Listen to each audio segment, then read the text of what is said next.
Hello ladies and gentlemen of SeemsGoodMagic.com. This is Travis Simulan Sowers, and we are jumping into an Oath of the Gatewatch Release Swiss Sealed event.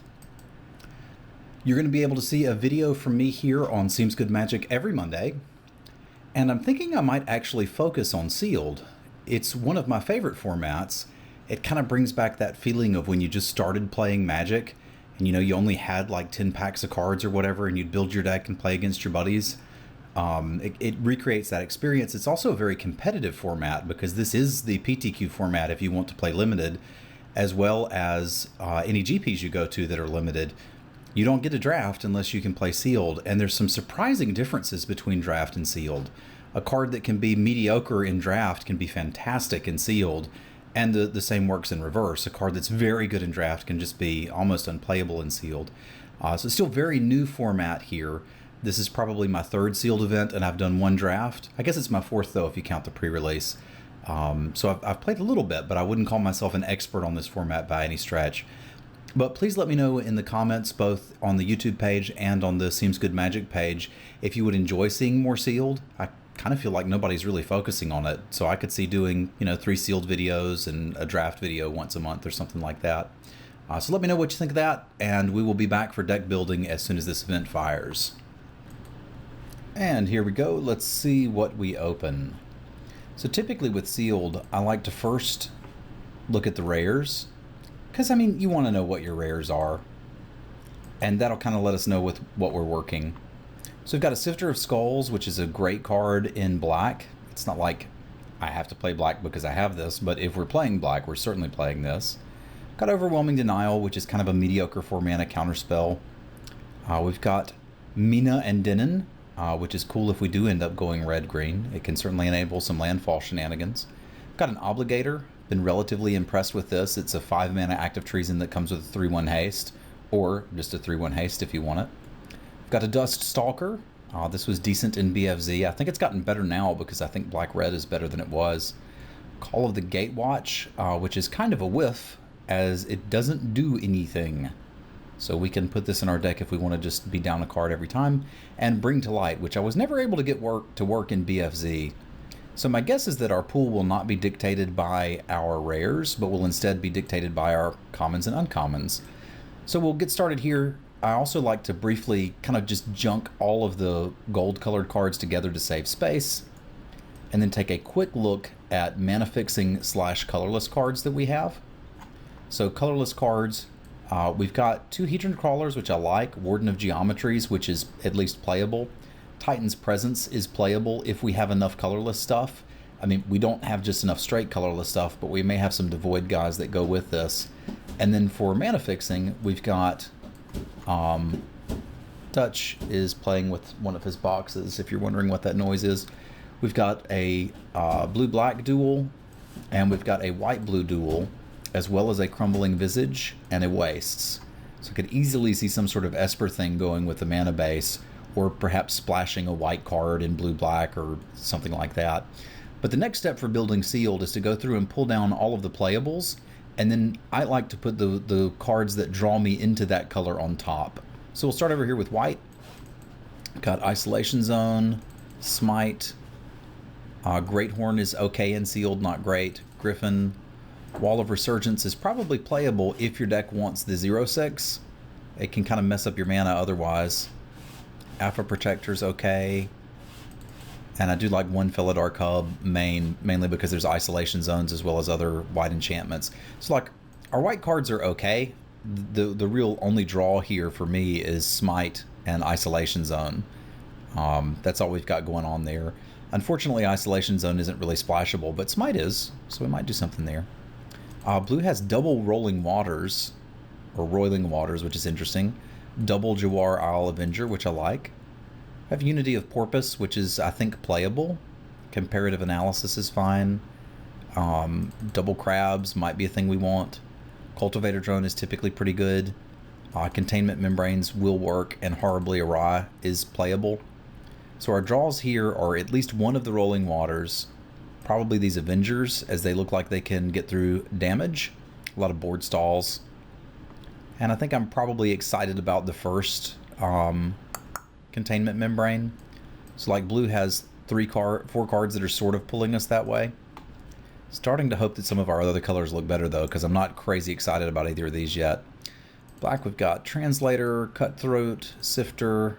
I like a Mindraker if you can get something ingested for it to process. Got double Tar Snare, which is not exciting, but maybe what we have to do. Shrieker's okay. Essence Depleter is actually not bad. Sky Scour, not playable. I don't think in draft, but I could be wrong about that. It's certainly not something I want in sealed. Colossus Healer, no bueno, and Sludge Crawler's fine. And you could almost make a case for Titan's Presence getting in this deck. So I'm going to put it over here with the black cards because there's actually enough Devoid stuff that you can do a thing. It's pretty reliable 3 mana, get rid of something with 3 power. Because we'll have Translator, Sifter, Raker, Shrieker. Depleter can get rid of something smaller, and there is some synergy here because you've got a Crawler and the Titan's Presence, which can do the exiling, and then the Mindraker to capitalize on it. That said, I'm really hoping our stuff over here looks a little better. So Stone Fury I like, Hellion I like, Sinkhole no thanks, Aggregate's okay.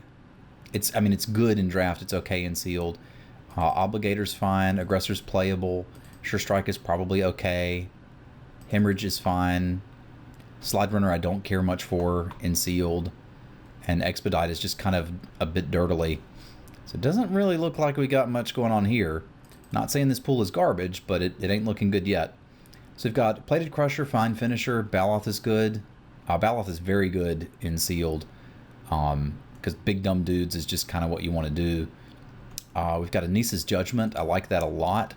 Oh, I never did pull down the cards that we wanted from these colors. Like, I don't really see anything in black that's drawing me to it, to be honest. Like, when you look at it, it's got a lot of playables. And some of them are actively good, but nothing's got me excited. Stone Fury I'm interested in. The Obligator I'm interested in. And the Reality Hemorrhage I'm interested in. Okay, back here. So we've got some good stuff in green, which is good. We needed it. Saddleback Lagak has shown to be very good in draft. I'm a little cautious of it in sealed, but I think we can probably make it work if we make our curve a little lower. Netcaster I like. Lifespring Druid might enable some splashing shenanigans, depending on what we pair this with. Stalking Drone's probably playable. I don't think I want to main deck a Plummet. Probably will main deck 1 Vines. Got Uprising, which I think is probably playable, but I'm not going to run it unless I have to. And same with Loam Larva. If we need a source, we can do it. So what here is really pulling me in any direction? Got a Cliffhaven Vampire, which is fine, but our black and our white suck, so I don't really see any reason to do that. I think the real argument here is, do we build a blue-green tempo deck and try to bounce their stuff with Rolling Waters and maybe play both of them? And a counterspell here or there, some card draw, maybe some shenanigans with this, and use the Membranes for removal? Or do we go with a more aggressive red-green style deck where we're trying to play some little dudes and then capitalize on these Lagaks? The curve doesn't quite look good enough for that to actually work, but it might with Hedron Crawlers. We are suffering a little bit from Ramp into Nothing Land. But let's take a look at these two decks and then decide where we want to go from there. So we'll put black back. I think I'll look at the green-red first. And again, we've got easy splashing shenanigans available if we want to splash a single colored card. I'm not seeing any really good targets for that. Although Dust Stalker could be something we play in this deck. 5 power haste out of nowhere is definitely a thing. So this deck, what does it have going for it? It has good 5s. I really would want more 2s to enable these Lagaks, and we just don't have them.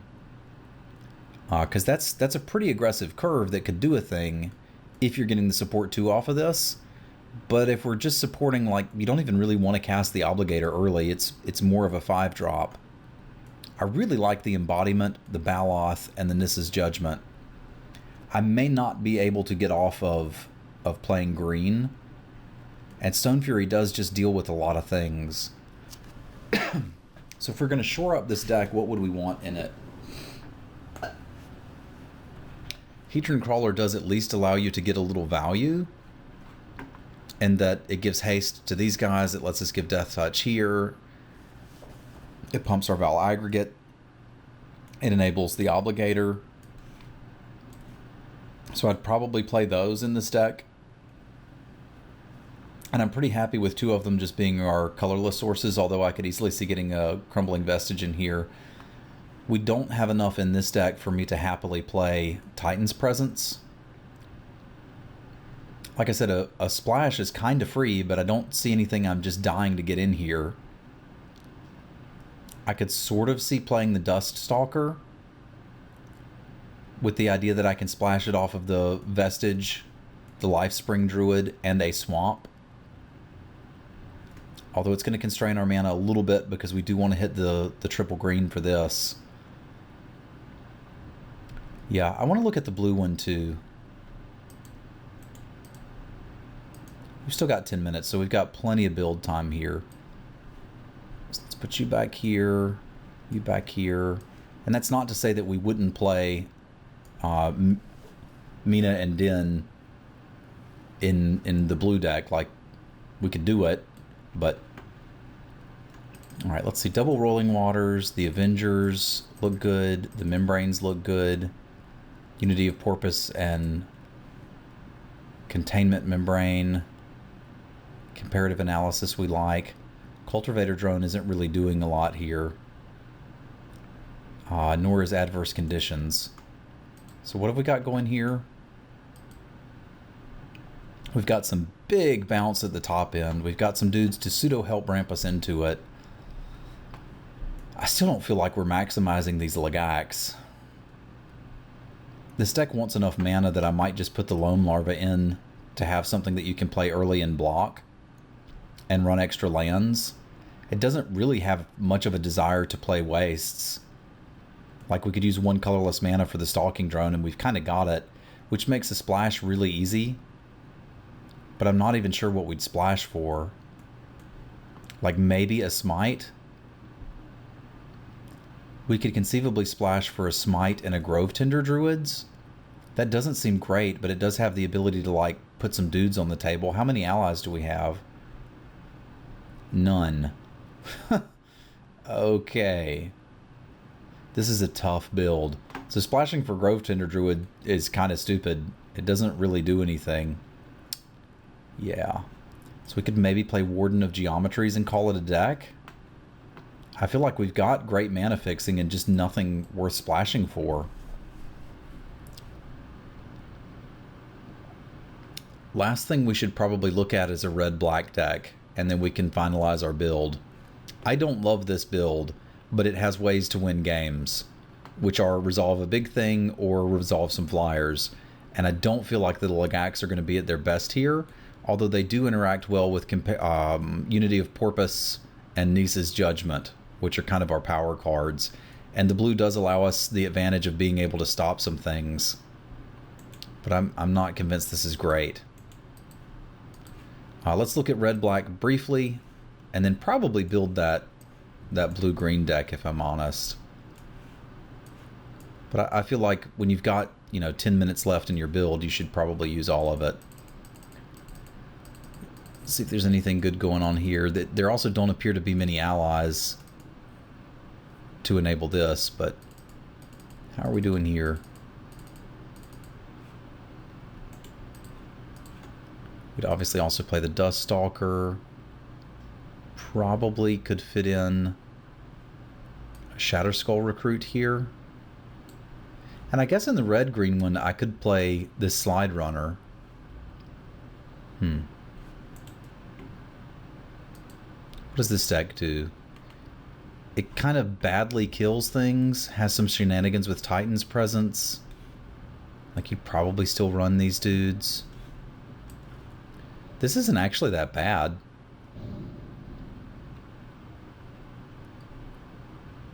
Yeah, I could see playing a Slide Runner here. I don't particularly like this card in Sealed. It just doesn't have a colossal effect. But if there's a deck that could take advantage of it, it's probably this one. Maybe I just like the red-black build. This is letting us play 3 of our rares. And our rares were pseudo-unplayable. Considering we got Bring to Light, Oath of the Gatewatch, and Overwhelming Denial. Do Mina and Din actually do anything for us? What if we just junned them out? I kind of liked getting this Nissa's Judgment in, though. Like, I really want to play a deck that has that in it. If I want to do that, then maybe the red-green is the way to go. Alright. It's time to get serious and build a deck here. So let's see what we can do with red-green. I think that may be my best option. Maybe touching black.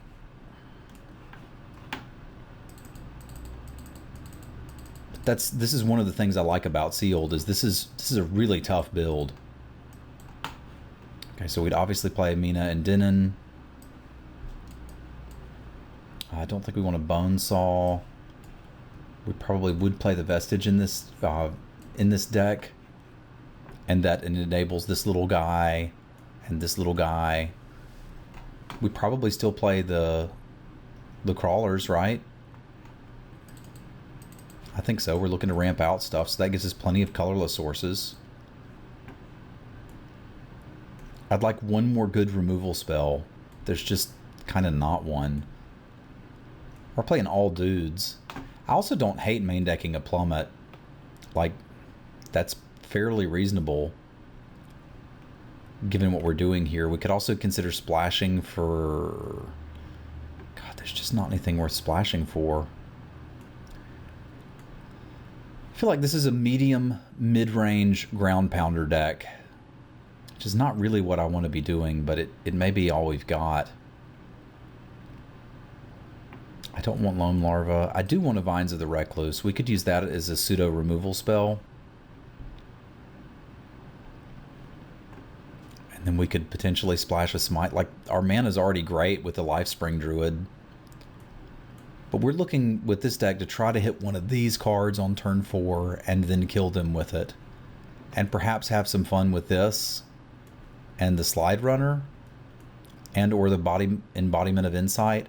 I guess that does give us enough shenanigans that we can get things done, and I don't have to play any wastes. I don't hate this. I want one more card in it. As I think we're going to be okay with 17 lands, considering we've got both Crawlers and the Lifespring Druid, but that means I have to find a card that's better than a basic land. I could see it being the Warden of Geometries. I could also see a reason to play Expedite, just to kind of have the deck be one card shorter. I have to make up my mind pretty close. We could also play this Uprising just to try to ambush something or as a bad removal spell. I don't hate that. It's not really a 2-mana spell, though. Whatever I put in here, I'm probably sideboarding out for Plummet quite often.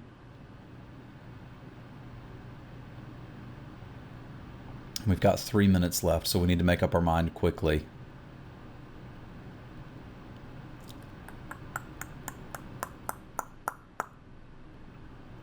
I think I'm going to try out this Elemental Uprising just to try to ambush a ground pounder or maybe jump in and get a utility creature. I expect it gets sideboarded out for Plummet and or something else. We may also look at other builds between rounds. This is not the best pool I've opened, but it's not terrible. Certainly not terrible. Right, let's get our lands in here. We're going to go 8-8, I think, is fine by me. No, I want to go 9-8. The double red shouldn't be too hard to hit as we've got a little bit of green fixing. And I definitely want to be able to cast this Plated Crusher as soon as I can. Because we've got good colorless sources, and we also kind of have to auto-mull any hand that doesn't have green. So I'm going to go a little heavier on the green here. And load this up and see you guys for round 1. Thanks for tuning in. We will be back for round 1 in just a moment.